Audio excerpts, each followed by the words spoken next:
மாமா, எங்க அப்பா அங்க வந்தாங்களா? பாத்தீங்களா? ஏன் என்னவா? இல்ல, இந்த கட்டில தூக்கணும், உள்ள தூக்கி போடணும். ஏண்டி வீட்டை நான் இருக்கேன்லடி, இதெல்லாமா அவன்கிட்ட கேட்பாங்க? அவங்க வயசானவங்க, நான் தூக்க மாட்டேன் இளவட்ட பைய. ஐயோ சாரிங்க, சாரி, ஒரு கூட தூக்கி உள்ள போட்டுருங்களேன். போ.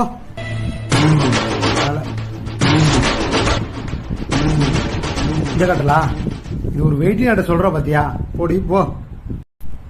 ஒரே கையில தூக்கிடுமா? தூக்கிடும் தூக்கிடும்.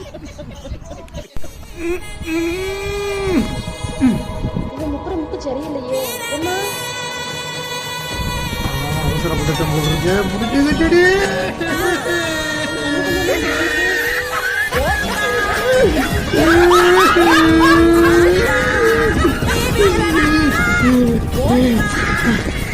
மாமாவே கூப்பிடு.